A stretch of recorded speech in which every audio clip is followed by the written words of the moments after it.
So the next presentation will be looking at blockchain assets. So I'm going to bring onto stage Marina Gureva, BizDev at Cyber.Fund. Thank you. Thank you very much.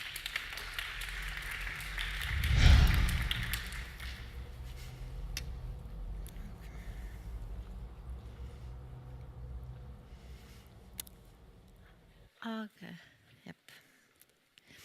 Hi, everybody. I'm Marina Gureva, and I'm from Cyber.Fund. And so we've been analyzing blockchain assets for several years right now, and we have a lot to say about them. And basically, I want to tell you a little bit about evaluation and management of blockchain assets. And first thing that you need to know, certainly you need to have an overview of the blockchain market, and here it is. So basically, this is the market that we have now, and I'm talking about public blockchain assets. So, and what is nice here? Yes, we have a growing capitalization of the total market, but the most thrilling thing that we have a growing number of blockchain systems and growing number of blockchain applications. This is something that is really, really nice indeed. And certainly we have high returns.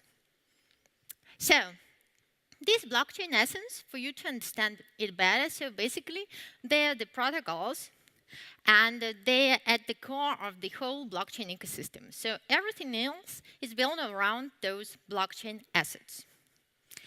And blockchain assets could be compared with the traditional financial assets. For sure, they could. So these are the characteristics of the traditional financial assets. And you see the some similarities, I would say so. But then, blockchain assets, they're a little bit different. So they're programmable. And it's a good thing, because they're open source. You can check, verify every single piece of code. They're auditable, and it's a very good thing. Also, and then they're accessible. So anybody could invest, buy some tokens, spending just $5 or $10. It's really good. So we do believe that blockchains are the next internet. It's really simple because we have smart contracts. So, and smart contracts will enable Internet of Things, Internet of Values, and Internet of almost everything. It's really nice to understand this important thing because we're heading towards an era where robots will interact with other robots, and they will not only send data, they will also have meaningful economic transactions between them. This is it. We do think that almost any P2P or sharing service could be built on blockchain, and it will have nice growth rate. Yeah, there is some fact that you have to know about blockchain assets. Definitely, it's cost-effective to build them.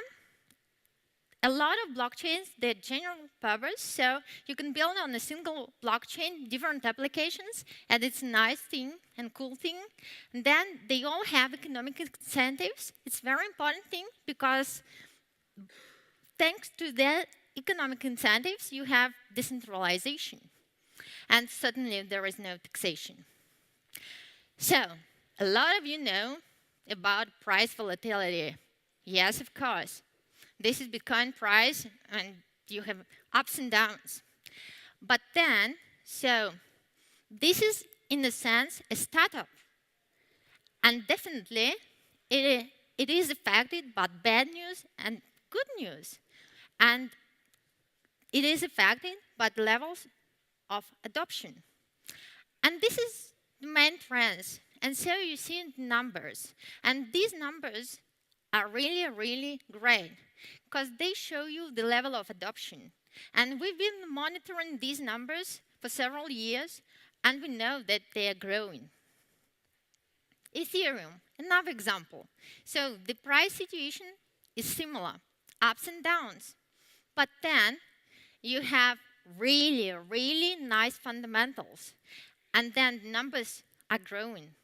So in terms of these systems, we do believe that it will grow.